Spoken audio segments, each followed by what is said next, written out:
Hello दोस्तों, welcome to my channel. और आप देख सकते हैं आज के अनुपमा के एपिसोड में कि यहाँ पर पैसों की तंगी के कारण आशा भवन में पैसे की ज़रूरत है। तो यहाँ अचार पापड़ अनुपमा बना के कुछ तो पैसे जमा हो, यहाँ पर वही काम कर रही है। और वहाँ आशा भवन के लोग बोलते हैं कि आप इतना पॉजिटिव कैसे सोच लेती हैं इस हालत में भी। तो यहाँ अनुपमा बोलती है जैसी दृष्टि वैसी सृष्टि होती है, इसलिए हम लोग को हमेशा पॉजिटिव होना चाहिए। यहाँ अनुज के बारे में पूछती है, अनुज तो सही है ना। तो यहाँ अनुज जब अपनी बेटी के बारे में बोलता है, अनुपमा उस पर तो विश्वास नहीं करती है, लेकिन जब अनुज उससे दूर होता है तो वो समझ नहीं पाती कि अनुज इस तरह से क्यों रिएक्ट कर रहे हैं। तो वहाँ आशा भवन के लोग सभी बोलते हैं कि तुम अनुज का याददाश्त नहीं गया है, सिर्फ जज्बात गए हैं, उसको जज्बात को जगाओ उससे वो सही हो जाएगा। और तुम सोचोगी कि समय पर सब सही हो। सब्र का फल कभी कभी ज़्यादा ही कड़वा हो जाता है, अपना काम खुद करना पड़ता है। इसलिए अनुज को तुम याद दिलाओ अपने पलों को, क्यों ही जान जाए और कुछ जल्दी काम हो, नहीं तो बहुत देर हो जाएगी। इस तरह से अनु को समझाया जाता है। अनुपमा भी यहाँ समझती है इस बात को लेकर, और कुछ क्या करे वही सोच रही होती है। यहाँ सभी अनुपमा को बोल रहे होते हैं, क्या आप और अनुज सर बहुत प्यार करते हैं तो आप लोग कोई अलग नहीं कर सकता। यहाँ पर टीटू आता है, पूछता है वही कि अनुज सर कैसे कॉलर बंडा सर का पकड़े थे। तो यहाँ पर डिम्पी वही एटीट्यूड में वो शॉपिंग वॉपिंग करके आके उसी में बिजी है। यहाँ को टीटू के क्वेश्चन का कहीं सही से उत्तर नहीं देती है और बोलती है कि जानते हो अनुज सर की गलती थी, पापा क्या करेंगे, पापा इसलिए पुलिस कंप्लेंट कर दे। यहाँ टीटू बोलते हैं उन लोग पर इतनी खुद की इतनी सारी तकलीफ़ें हैं, तुम लोग फिर क्यों इतनी तकलीफ़ें बढ़ाते हो लोग। अरे कम से कम मम्मी और अनुज सर के एहसान भूल गई हो तो इंसानियत तो मत कम से कम भूलो, लेकिन इससे कोई फ़र्क नहीं पड़ता। तब यहाँ टीटू बोलता है कि अब हमें बॉम्बे जाना होगा। तो यहाँ पर बोलती है डिम्पी कि क्यों जाना होगा, कितने दिन के लिए। यहाँ पर बोलता है टीटू हमेशा हमेशा के लिए जाना होगा। और ये सुनकर डिम्पी ये हो जाती, गुस्से में आ जाती है कि क्यों क्यों जाना होगा, और अंश का क्या, अंश भी मेरे साथ जाएगा। तो यहाँ पर बोलती तुम घर जमाई बनना था तो तुम्हें घर जमाई से छोड़कर तुम ऐसे नहीं कर सकते। मैं जो घर जमाई बनना था तो इसका मतलब ये नहीं कि अपना इज्जत आबरू सब यहीं उतारवा दूँ। रोज़ रोज़ मुझे इज्जत उतारते हैं, मुझे इज्जत नहीं मिलती है, रिस्पेक्ट नहीं मिलती है, मैं क्या करूँ, मैं यहाँ नहीं रह सकता। तो डिम्पी चलो, तो तुम चिढ़ते हो पापा हम लोगों को जितने अच्छे से रखते हैं तुम नहीं रख पा रहे हो, इसलिए तुम इस तरह से हरकतें करते हो, बोल के चली जा रही है। यहाँ टीटू चुपचाप खड़ा होकर सुन के रह जाता है, वो भी सोच नहीं पाता कि डिम्पी इतनी जल्दी कैसे चेंज हो गई। यहाँ अनुज को एक भगवान राधे कृष्ण के पास बैठा दिया जाता है, क्योंकि अनुपमा यहाँ कुछ प्लान की हुई है कि अनुज की यादाश्त जज्बात जो भी है उसको वापस लाया जाए। यहाँ अनुपमा अपने और अनुज की फ़ोटो लगा के रखी होती है। अनुज चुपचाप वहाँ देख रहा होता है, उस फीलिंग को याद कर रहा होता है।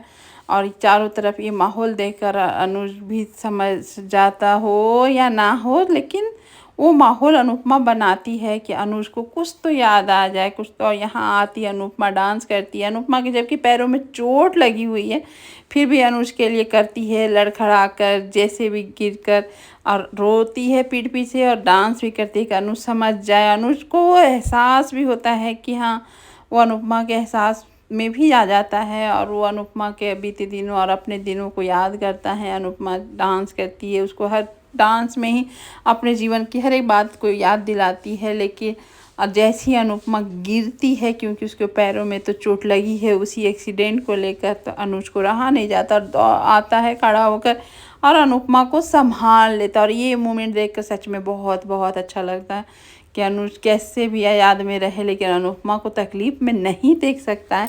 और वहाँ सीधे अनुपमा का पैर को लेता है और उसके चोट को देखकर उसके वहाँ से घुंघरू को हटाता है, और घुंघरू हटा कर उसके पैरों को अच्छे से अपने फूंक गरम मार के अच्छे से सेकता है, दबाता है, इतनी मतलब केयर करता है, जबकि उसको कुछ याद नहीं है। लेकिन अनुपमा का चोट को बर्दाश्त नहीं करता। ये सब अनुपमा देखकर जज्बात हो जाती है, जज्बाती होकर रोने लगती है कि अनुज को मेरी इतनी फ़िक्र है, उस मेरे को ये दर्द कबूल है जो कि अनुज को मेरी याद दिलाती है। उससे अनुपमा खुश हो रहती है, लेकिन अनुज को कोई फर्क नहीं, अनुपमा कितना भी कुछ बोल रही है, बस वो अपने ही में लगा हुआ रहता है। अनुपमा के चोटों को देखता है, उसको सहलाता है, उसको दबाता है, उसको ठीक करने की अपने तरफ से बहुत कोशिश करता है। अनुपमा ये देखकर समझ जाती है कि अनुज के दिल में मेरा प्यार ख़त्म नहीं हुआ है, लेकिन वो क्यों ऐसा कर रहा, क्या कर रहा। अपनी बेटी के जैसे ही आप बात बोलती है कि हम लोग छोटी को ढूंढ लेंगे, उसी से अब फिर से अनुज एकदम से उठ खड़ा होता, रोने लगता है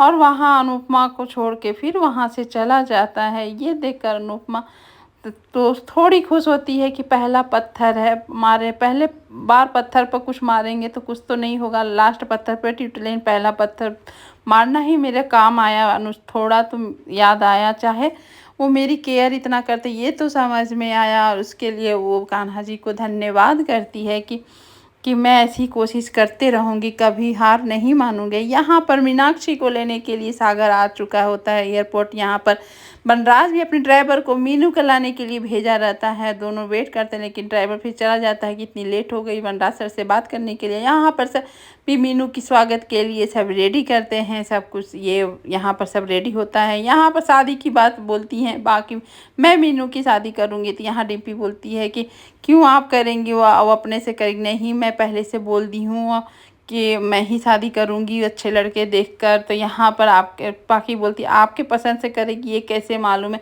तो बाप बोलती तुम लोग तीनों तो अपने पसंद के दामाद और बहू ले आए, लेकिन मैं अपना पसंद से लाऊंगी अभी मीनू के लिए। यहाँ पर मीनाक्षी को लाने के लिए बोल याद कि मीनाक्षी आएगी हमारे आशा भवन में, कुछ ट्रस्ट के लिए देना चाहती है। तो अचार पापड़ जो भी आप बनाए हैं लोगों सब दिखाएंगे। यहाँ पर देखिए नए चेहरे की आ जाती है एंट्री, और यहाँ एकदम हीरोइन की तरह एक एंट्री होती है, नया चेहरा आता है। और यहाँ सागर और दोनों का जो एंट्री दिखाया जा रहा है, तो लग रहा है कि अब इन दोनों का रोमांस भी दिखाया जाएगा कुछ दिनों में, बस यही चल दिख रहा है। लेकिन मेरे को ये समझ में नहीं आया कि मीनाक्षी और मीनू ये अनुपमा को बचपन से बोलती है बेटी जैसे पाले, तो इसको मालूम नहीं था कि मीनू को मीनाक्षी भी बोलते हैं। ये समझ में मेरे को इस एपिसोड में नहीं आया। यहाँ पर मीनाक्षी सोच रही है कि मामा भेजे हैं जो गाड़ी, तो यहाँ पर ऑटो लेके सागर बोलती है ऑटो कैसे, तो यहाँ पर समझ नहीं पाते, तब तक बारिश आती है तो वो ऑटो में बैठ जाती है। यहाँ पर ड्राइवर बोलता है कि नहीं मिली मेरे को। यहाँ मीनू का फ़ोन भी ऑफ होता है, तो यहाँ बोलता है बंदा जो स्मार्ट लड़की वो आ जाएगी अपने से। लेकिन बाप बहुत परेशान होती है कि लड़की अभी आई नहीं है, गुम हो गई, कैसे आएगी नहीं आएगी। लेकिन यहाँ पर बाप बहुत परेशान है। यहाँ पर अनुपमा बताइए मीनाक्षी का भी वेट कर रही है और मीनू का भी वेट कर रही है कि कब आएंगे लोग। यहाँ पर मीनू आया नहीं कि मीनाक्षी भी अपनी मामी को याद करती है बचपन के दिनों को, और भगवान से बोल प्रार्थना करती है कि हे भगवान मुझे मामी मिल जाए, मामी को भी मैं देख लूँ, मिल लूँ। इस तरह से वो रोने लगती है फिर। और यहाँ पर किचन में डिम्पी और किंजल बात कर, डिम्पी बोलती है कि इतना रसिया में पढ़कर यहाँ आने का क्या मतलब है। डी तो किंजल बोलती है यहाँ अपने देश में भी तो ज़रूरत है अच्छे डॉक्टर की, तो यहाँ पर डॉलर में नहीं तो कमाएगी। यहाँ पर तभी बोलती है किंजल कि तुम इतनी मनी माइंडेड कैसे हो गई डिम्पी, तुम इतना पैसा पैसा क्यों कर रही हो, अपने अंश इतना बिगड़ रहा तुम देख नहीं रही हो, अंश टीटू के साथ बदतमीजी भी कर रहा तुम कुछ भी नहीं बोलती हो। तुम इतना अच्छा पति पाई हो, कितना तुमसे प्यार करता है केयर करता है, तुम कहीं हाथ मत धो दो टीटू से, तुम थोड़ा अपने बारे में सोचो, टीटू के बारे में सोचो, अंश के बारे में सोचो। ये सब बोल के चली जाती है। तभी आता है टीटू किचन में फ्रिज से पानी निकालता है। उसको देखकर डिम्पी थोड़ी पता नहीं समझ पाई कि नहीं समझ पाई, लेकिन टीटू को देख के इमोशनल हो जाती है और गले लगकर सॉरी बोलती है सुबह की बातों को लेकर कि तुमने जो बोला मैं थोड़ा रूडली बोल दी उसके लिए सॉरी। यहाँ टीटू से माफ़ कर देता, क्यों तो प्यार तो दोनों करते हैं, लेकिन थोड़े हाँ माहौल में डिम्पी समझ नहीं पा रही है और उसमें बह गई है। यहाँ अनुपमा मीनू के लिए अच्छे अच्छे पकवान बनाई और टिफ़िन में पैक कर रही है कि मीनू के सब खाना हर एक चीज़ की वैरायटी पसंद है। यहाँ पर वही बात कर रही थी, बच्चे भूल जाते हैं अपने माँ बाप को, लेकिन माँ बाप उसके बचपनों को नहीं भूल पाते। मेरा बेटा बहू देखो मेरे हस्बैंड मरते उन लोग का LIC से मतलब था, वो लेकर फिर हमें नौकरानी कब बना दिया अपने ही घरों में पता नहीं चला। और ये देखकर सच में बहुत ख़राब लगता है कि अपना ही बच्चा अपने माँ बाप को नहीं समझता। और आजकल ये तो हर घर में चल रहा है कि अपने माँ बाप के साथ ही बच्चे एकदम सेल्फिश हो चुके होते हैं। लेकिन आज अब देखते हैं आगे के एपिसोड में कि मीनू या मीनाक्षी से अनुपमा किस तरह से मिलती है और क्या होता है बनराज का रिएक्शन। Thank you.